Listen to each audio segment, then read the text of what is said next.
결혼 준비 중이었던 26 여자입니다. 짧다면 짧은 1년의 연애를 했어요.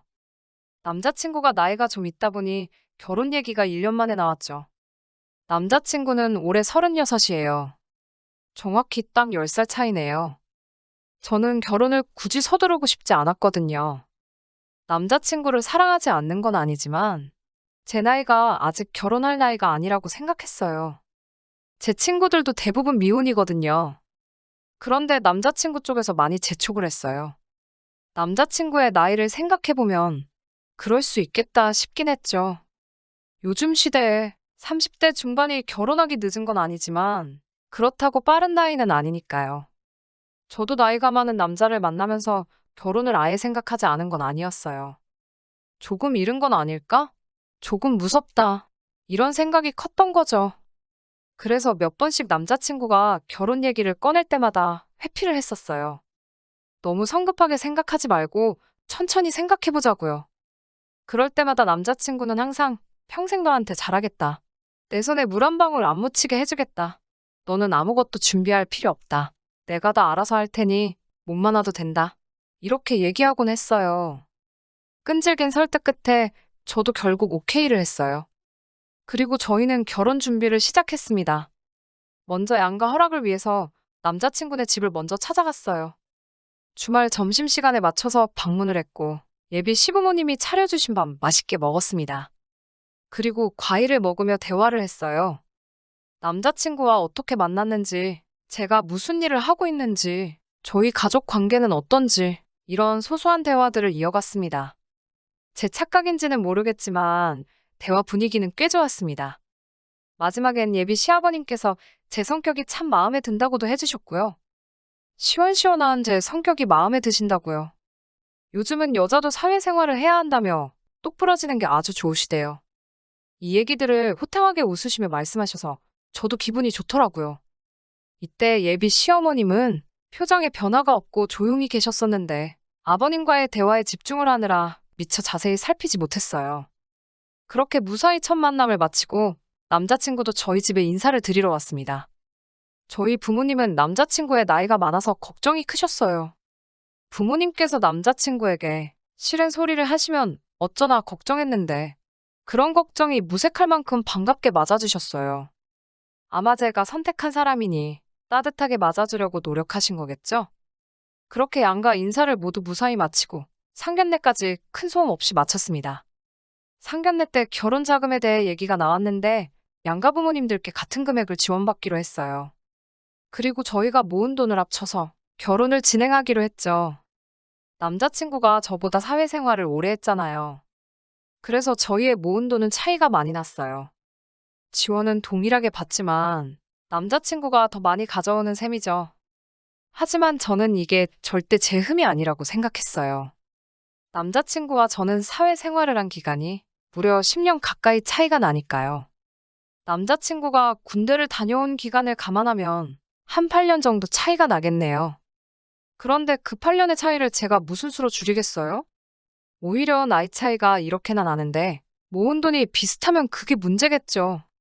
이게 마음에 안 든다. 같은 금액의 돈을 모은 여자를 만나고 싶다 하면 최소한 동갑을 만나야죠. 저는 이렇게 생각했거든요. 그리고 제게 프로포즈를 한 남자친구도 당연히 같은 의견일 거라 믿었어요. 그러던 어느 날 예비 시어머니께 전화 한 통을 받았습니다. 한번 놀러 오라고요. 저는 좋은 마음으로 과일 바구니까지 사서 어머님을 찾아갔어요. 아버님은 낚시를 가셔서 집에 안 계셨고 어머님과 남자친구 그리고 저까지 셋이 모이게 됐어요. 첫 만남 때 어머님은 굉장히 조용한 분이셨기에 원래 성격이 그러신 줄 알았어요. 그때도 주도적으로 대화를 이끌어 가시던 건 아버님이셨고 어머님은 아무 말씀도 하지 않으셨거든요. 근데 이번엔 다르셨네요. 과일 한번 깎아보련? 네, 어머님. 그래. 살림은 좀 할 줄 알고? 지금은 잘 못하지만 살면서 하나씩 배울게요. 그래, 그런 것 같네. 내가 가르칠 게 많겠구나. 어머님께서 잘 가르쳐 주세요. 너희 결혼 자금은 얼마나 되니? 지원해 주시는 1억에 저희가 모은 것까지 해서 2억 1천 정도 돼요. 넌 얼마나 모았니? 저 3천 모았어요. 에휴, 너 얘한테 잘해야 한다? 그럴게요. 네가 보통 잘해야 하는 게 아니야. 잘 들어라. 빈몸으로 오는데 이 정도 해주는 남자 없다? 나가서 물어봐라. 삼천으로 시집 갈 수 있을까? 어림도 없어. 결혼하고 나 죽었다 하는 마음으로 남편 챙겨야 해. 납작 엎드려서 살아. 내 말 알아들었지? 네, 어머님. 그날 어머님께 내조란 무엇인가에 대해서 설교를 듣고 나왔어요. 나오는데 기분이 별로더라고요. 결혼 자금에 대해서 이미 알고 계시면서 또 물어보신 의도가 그리 좋아 보이진 않았거든요. 그리고 남자친구는 옆에서 한마디도 안 하고 있었어요. 그 부분에 조금 실망을 해서 남자친구와 따로 대화를 나눴습니다. 어머님이 오늘 하신 말씀들, 내가 어떻게 받아들여야 해? 잘 살라고 하는 소리지. 내가 오빠한테 팔려가는 것도 아닌데, 나더러 오빠를 떠받들라고. 말만 그렇게 하시는 거지. 그리고 내가 돈 더 많이 쓰긴 하잖아. 고맙게 생각하라는 뜻이겠지. 누가 보면 오빠만 돈 쓰는 줄 알겠다. 어차피 너 나중에 일 그만두면 내가 다 먹여 살릴 거 아니야. 나 일 그만둘 생각 없는데? 애 생기면 그만둘 거잖아. 아니, 나 애 낳고 다시 일할 건데? 에휴, 알겠어. 맘대로 해. 네가 벌면 얼마나 번다고.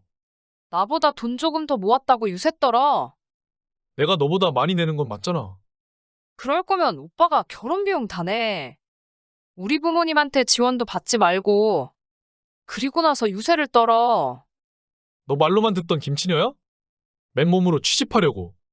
오빠, 진짜 김치녀는 3천 들고 36에 8천 있는 남자한테 시집 안 가. 오빠가 뭐라도 되는 줄 아나 봐. 그 나이에 8천 모은 게 자랑이냐? 내가 3천을 모았는데? 나이를 생각해. 저는 남자친구에게 다 쏟아내고 등 돌려서 택시 타고 집으로 왔어요. 남자친구에게 오는 전화는 죄다 무시했네요. 그러니까 남자친구와 어머님은 제가 기우는 결혼을 한다고 생각하시는 거잖아요. 그러니까 저한테 엎드려서 살아라, 받들어 모셔라 하시는 거고요. 손에 물 한 방울 안 묻히게 해준다고 몸만 오라고 할 때는 언제고 남자친구의 말을 고지고대로 믿은 제가 바보인가요? 저는 부모님께 남자친구네 집에 가서 있었던 모든 일을 말씀드렸어요. 저희 아빠는 차이 나는 만큼 더 해줄 테니 떵떵거리며 살라고 하셨거든요. 저는 그냥 결혼 안 하고 싶다고 했네요. 지금 돈 조금 적게 가져가는 걸로도 이렇게 피곤하게 하는데 만약 육아휴직이라도 하면 사람 대접도 안 해줄 것 같아서요. 저는 속으로 파혼까지 결심하고 남자친구에게 전화를 걸었어요. 내가 36까지 8천 모아볼 테니까 우리 그때 결혼할래? 무슨 말도 안 되는 소리야? 나더러 너 36 될 때까지 기다리라고? 내 나이가 몇인 줄은 알아? 알지. 오빠가 내 나이를 까먹은 것 같아서. 내가 26인 건 기억하나 봐. 결혼이 장난이야? 물론 진심이지. 이런 말싸움도 지친다. 우리 그냥 결혼 없었던 걸로 해. 저는 남자친구에게 파혼을 통보하고 그 뒤로 걸려오는 전화는 죄다 무시했어요. 근데 모르는 번호로 전화가 한 통 오더라고요. 남자친구가 남의 전화를 빌려서 전화했나 싶었는데 아버님이셨어요. 너네 싸웠다고 들었다. 싸웠어도 대화로 풀 생각을 해야지. 결혼 앞두고 이게 무슨 경우 없는 행동이냐?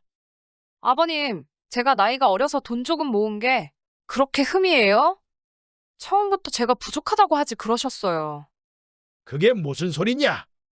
저도 오빠만큼 사회생활하면 오빠만큼 모을 수 있어요. 오빠보다 더 많이 모을 수 있어요.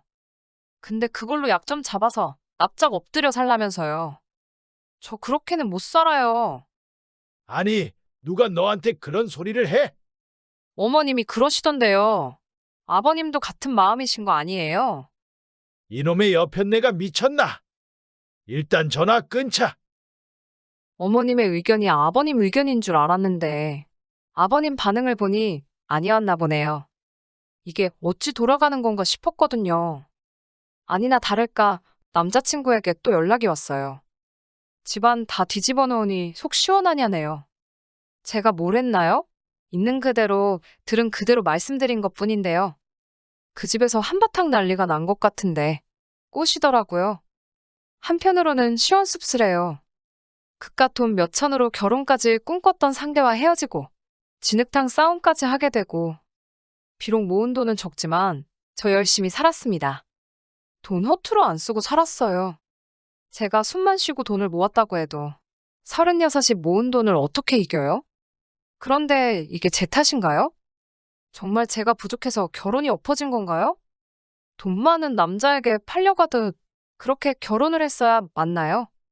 전 하늘이 도왔다고 생각해요. 제가 결혼을 했어도 행복했을 것 같지 않거든요. 이 남자와 파혼한 거 저 잘한 거 맞죠?